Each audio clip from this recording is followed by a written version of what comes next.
Somewhere in your refrigerator right now, there is probably a container of leftovers, cooked rice from last night, a bag of wilted spinach, a few strips of bacon, some leftover chicken, or a dish with a sauce you made Sunday and have been warming up through the week. And at some point today, you'll pull one of those containers out, set it in the microwave, press a button, and sit down with a meal you believe is safe. Here's what no one has told you about what happens inside that microwave to specific foods at the molecular level. In 2015, the Cancer Research Division of the World Health Organization reviewed more than 800 studies and formally classified a category of food as a Group 1 carcinogen. Not Group 2, possible. Not Group 2A, probable. Group 1, sufficient evidence in humans. That is the same tier occupied by tobacco and asbestos. And that designation applies, in part, to something that may be in your refrigerator right now, and to what happens specifically when you put it in a microwave. Most people over 60 have no idea this classification exists, or that their daily reheating habit could be activating it. Before we go any further, a quick and important note. Everything in this video is general education about food, science, and research, not medical advice. I am not your doctor, and nothing you hear here is a diagnosis or a prescription. Before you change anything about your diet or daily routine, have that conversation with your own physician. That is always the right first step. What I can do is walk you through what the science actually says, the mechanism, the research, the specific chemistry, in language that makes real sense.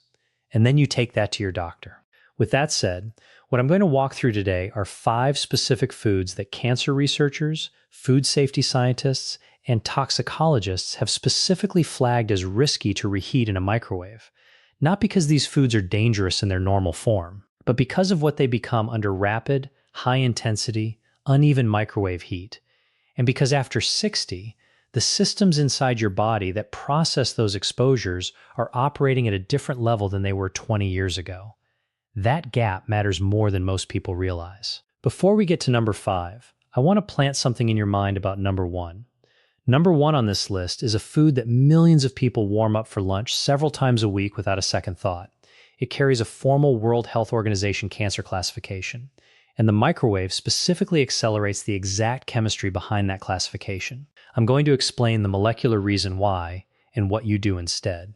Stay with me through the full list, because number 1 may permanently change a habit you've held for years.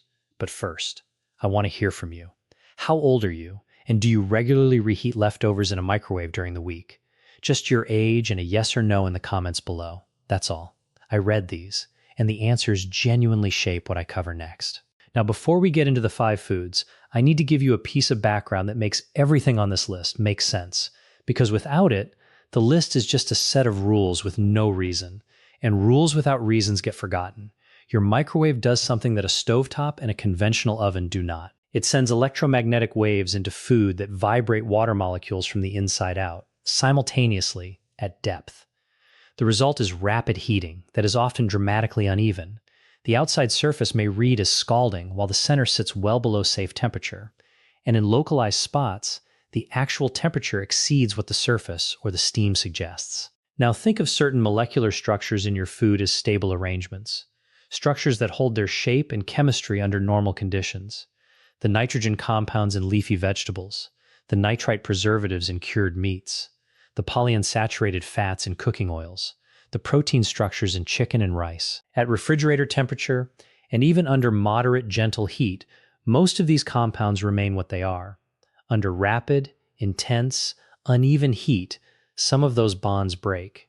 And when they break, they reform into different compounds. Some of those new compounds are harmless. Your body processes them the same way it would before they changed. Others fall into the category that oncologists and food chemists study specifically for their role in triggering the conditions under which abnormal cell behavior develops. Think of it like a piece of tempered glass that appears completely stable until it reaches a specific threshold. And then it doesn't just crack. It shatters into an entirely different configuration. What comes out the other side has different properties than what went in. Here's why this matters more after 60 than it did at 40. Your body's cellular repair mechanisms. The systems that identify damaged cells, catch errors in DNA replication before they're copied forward, and neutralize harmful compounds before they accumulate, are not static. they age. After decades of doing this work, they operate with less redundancy, less reserve capacity. The same chemical exposure that a 35-year-old immune system handles without obvious event becomes a more significant challenge when the repair system is carrying more cumulative load. Not a reason for alarm, a reason for precision. Because the adjustments that reduce that load are not dramatic lifestyle overhauls. They are small, specific, and start tonight. Let's count down from 5.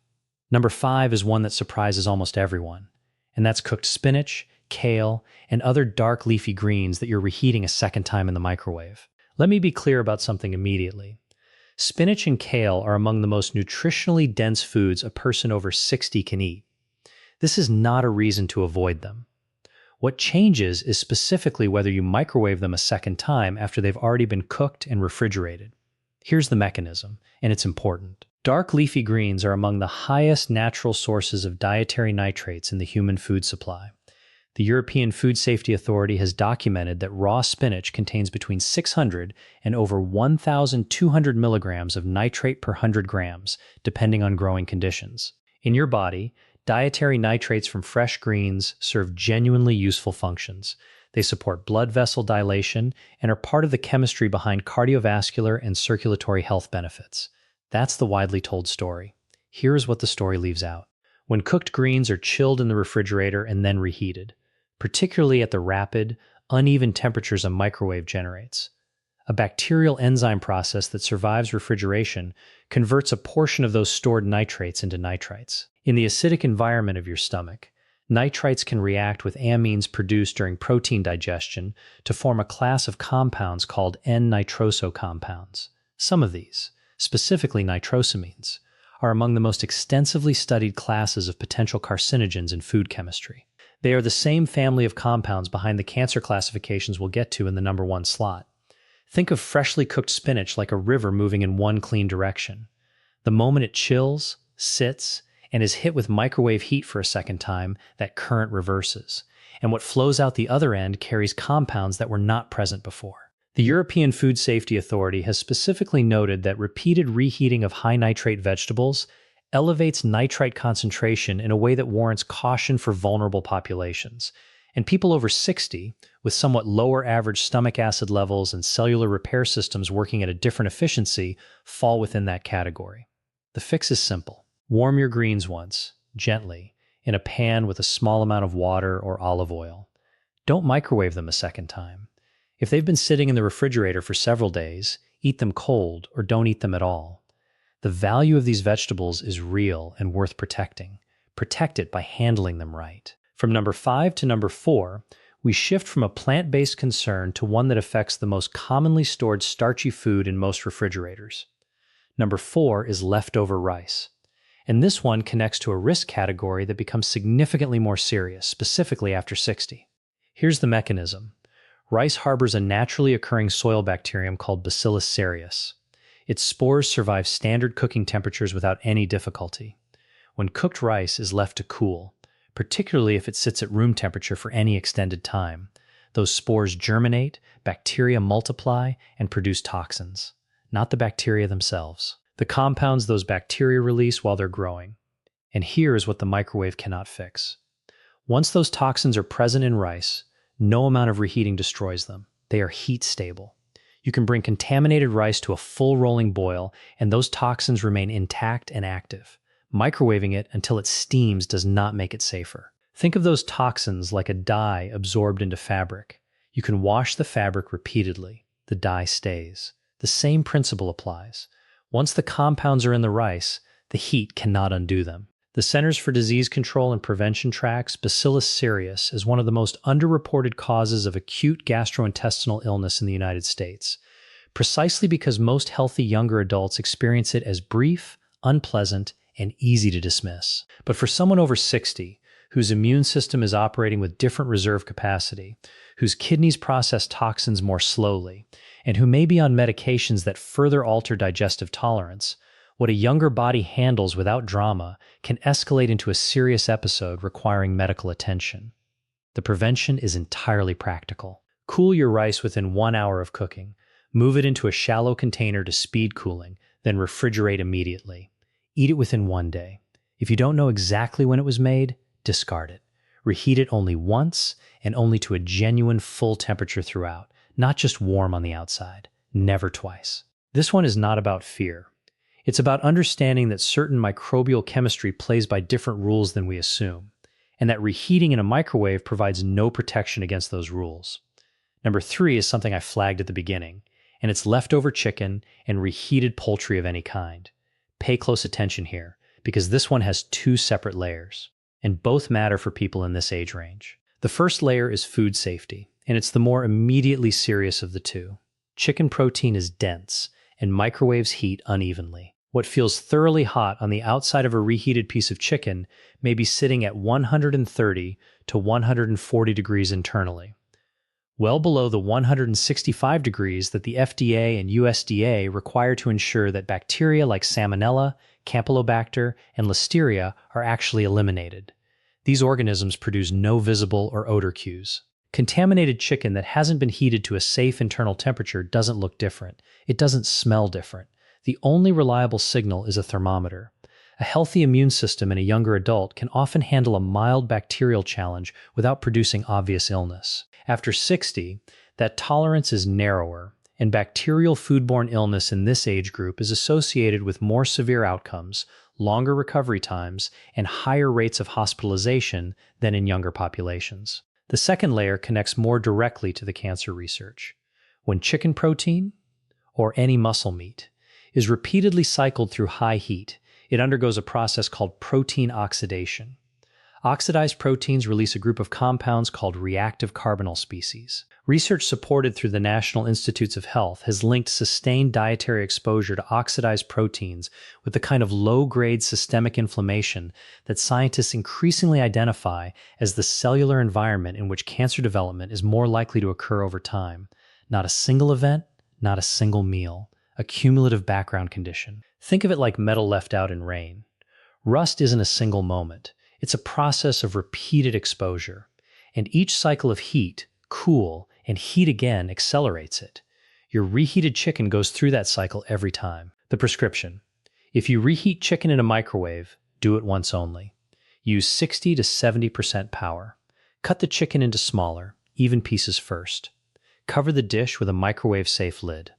Stop halfway through and rearrange or stir to redistribute heat. Better still, use an oven at low temperature, which provides more controlled, even heat throughout. Use a food thermometer. Verify 165 degrees internal temperature before you eat, and never reheat chicken more than once. If you've noticed that reheated leftovers hit your stomach differently than they used to, mention it to your doctor at your next visit. It's worth the conversation. If this video is giving you information you didn't already have, take a second and share it with someone in your life who microwaves leftovers regularly. A spouse, a sibling, a friend. You don't have to explain anything. Just send the video. That's how this reaches people who genuinely need it. And type the number 3 in the comments right now if leftover chicken is something you reheat regularly. Just the number. It helps this reach more seniors who need to hear it. Number 2 is oil-heavy dishes, gravies, and sauces containing polyunsaturated vegetable oils. And this one has some of the most specific laboratory evidence behind it of anything on this list. When you microwave a casserole, a stew, a pasta sauce, or any dish that contains a significant amount of polyunsaturated vegetable oil, and that includes sunflower oil, corn oil, and soybean oil, you are applying rapid, high-intensity heat to a fat that was never structurally designed to tolerate it. Here's the mechanism. Polyunsaturated fats contain multiple carbon-to-carbon double bonds in their molecular chain. Those bonds are what makes these oils liquid at room temperature and what gives them their nutritional properties when consumed in their stable form. But those same double bonds are chemical weak points. Under the kind of rapid, sustained, intense heat that a microwave generates, those bonds break. And when they break, they produce a family of compounds called aldehydes. One specific aldehyde, a compound called 4-hydroxynonenal, abbreviated as 4-NE, has been examined in depth by food chemistry researchers. Research from De Montfort University in the United Kingdom found that polyunsaturated cooking oils subjected to high-temperature heating produced aldehydes at levels that significantly exceeded what safety guidelines consider appropriate for ongoing human consumption. The International Agency for Research on Cancer classifies certain members of the aldehyde family as possible human carcinogens. In cell and animal research, 4-HNE has been linked specifically to DNA damage, the kind of early molecular disruption that sits at the beginning of the pathway toward cancer development. Think of it like a rubber band at room temperature. It holds its shape. It functions as intended. Apply sustained heat and it snaps. What you're left with are broken pieces that behave nothing like the original structure. For someone who regularly microwaves oil-based leftovers, casseroles, pasta, gravies, stored stews, and does it repeatedly across months and years, this is a real chemical consideration. The prescription. For any dish with significant oil content, transfer it to a saucepan and warm it slowly at low to medium heat, stirring regularly. This prevents the rapid temperature spike that drives aldehyde production. If you cook dishes, you'll reheat. Consider using fats with greater heat stability. Olive oil and avocado oil are substantially more resistant to oxidation than corn or sunflower oil. And if your weekly diet relies heavily on stored, oil-based leftovers, it's worth mentioning this specifically in a conversation with your doctor or a registered dietitian. The cumulative question is the right one to ask. And now, number 1, the one I asked you to stay for. In 2015, the International Agency for Research on Cancer, the Cancer Research Division of the World Health Organization, made a formal classification that was immediately covered in major medical journals worldwide. 22 experts from 10 countries reviewed the results of more than 800 epidemiological studies. What they concluded was this: processed meat is a Group 1 carcinogen. That means the evidence in human populations is sufficient, not preliminary, not suggestive, sufficient. The Lancet Oncology published their analysis. The conclusion: consuming 50 grams of processed meat per day, roughly 2 to 3 strips of bacon, 1 hot dog, or a couple of slices of deli meat, is associated with an approximately 18% higher relative risk of colorectal cancer. The relationship was dose-dependent. More consumption, more risk. Now here's the specific, chemical reason that the microwave makes this significantly worse. And this is the mechanism most people have never heard explained. Processed meats, bacon, deli turkey, hot dogs, sausage, canned ham, are preserved with sodium nitrite. Sodium nitrite prevents bacterial growth, extends shelf life, and gives cured meats their characteristic color. At refrigerator temperatures, sodium nitrite is mostly stable in the food's chemistry. It does what it was added to do. Under high, rapid heat, the kind a microwave generates, that changes fundamentally. When processed meat is hit with the intense, uneven heat of a microwave, nitrites in the meat react with naturally occurring amines that are released during protein breakdown under heat. The compounds that form from this reaction are N-nitroso compounds, specifically a class called volatile nitrosamines. These are among the most studied potential carcinogens in food science. They are part of the reason the IARC analysis pointed to processed meat in the first place. And they are formed specifically and substantially when processed meat meets high, rapid heat. Think of it this way. Sodium nitrite alone is a preservative. It protects the food in the package. The amines from protein breakdown are a normal part of food chemistry under heat. But put those two things together in the conditions a microwave creates: rapid, intense, uneven temperature spikes.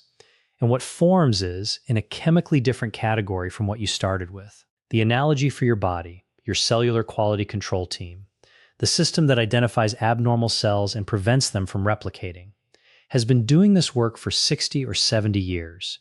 It is experienced. It catches the vast majority of what it's supposed to catch, but its margin for error is thinner than it was at 35. The same cumulative nitrosamine exposure that a younger system manages without visible consequence becomes a heavier lift when the repair system is managing more overall load. Every unnecessary exposure is, at some level, an unnecessary subtraction from that margin. The prescription is direct. If you eat processed meat, eat it cold, straight from the package. If you want it warm, use a skillet on the stovetop at medium heat and eat it immediately. Do not rewarm processed meat in the microwave. Do not rewarm it twice under any method. And I want to suggest something that may feel more significant than the others. Have an explicit conversation with your doctor or a registered dietitian about how much processed meat is genuinely appropriate for where you are right now in your health history. The IAR classification is not a fringe finding. The connection to colorectal cancer risk is not contested. This is the one item on this list where the evidence is the strongest and the change in habit is the simplest. This is the one I most want you to take seriously. Let me tell you about someone. Call him George. 73 years old, retired, active, in reasonable health. He considered himself a good cook. Every Sunday he'd prepare a week's worth of food, a pot of rice, a batch of sautéed spinach with olive oil, some chicken for the week's lunches. And on Sunday morning, he'd cook a full package of bacon, eat some fresh, and put the rest in a container in the fridge. Monday through Friday, George opened the fridge, pulled a container, and pressed start on the microwave. The leftover bacon went in on Wednesday, reheated for 90 seconds. The spinach from Sunday came out on Thursday, microwaved again for the second time. The rice from the same batch, still in the fridge on Friday, got a full 2-minute reheat. George wasn't eating carelessly. He thought he was doing everything right, cooking at home, preparing fresh ingredients, planning ahead, avoiding fast food. In many ways, he was. His doctor praised his consistency. But what George didn't know was that each time that bacon went into his microwave, it was producing nitrosamines in a food already carrying a World Health Organization Group 1 carcinogen classification. What George didn't know was that his leftover spinach, reheated a second time, was moving through a nitrate to nitrite conversion cycle he had no way to taste, smell, or detect. What George didn't know was that the rice he reheated Friday was approaching the window where heat-stable Bacillus cereus toxins become a real food safety concern for a 60-plus immune system. None of this would produce an acute event from a single week. The research doesn't work that way.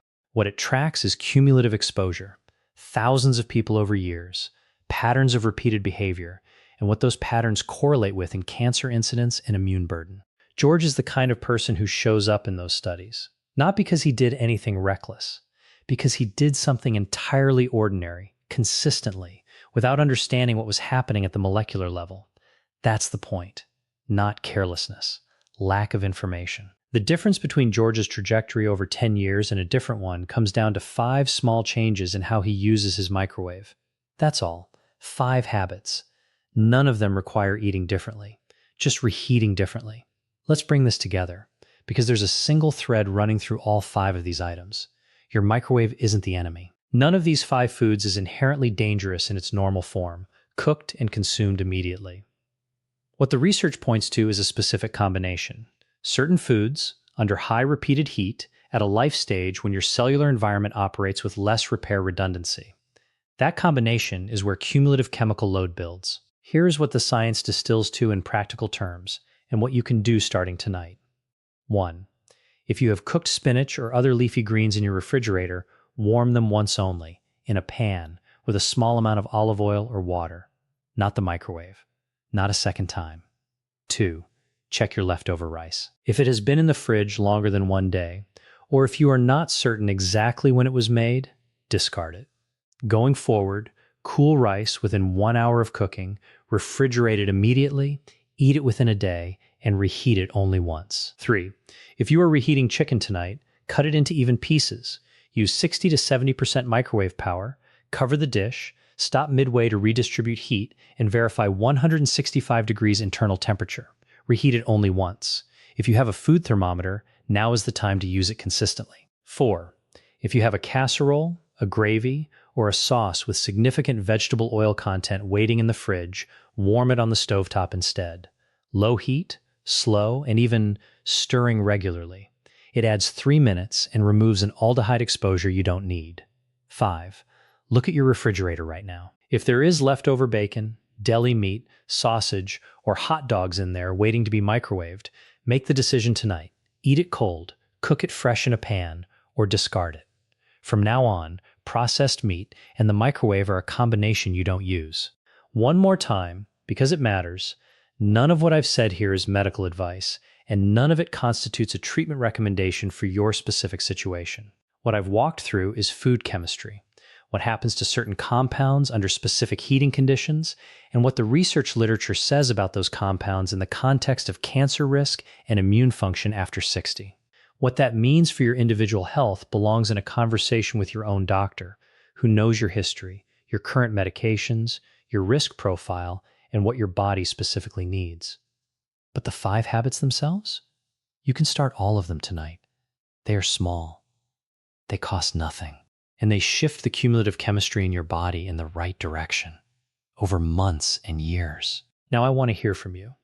Which one of these 5 surprised you the most? Type the number in the comments below. Just the number. Was it 5? The spinach?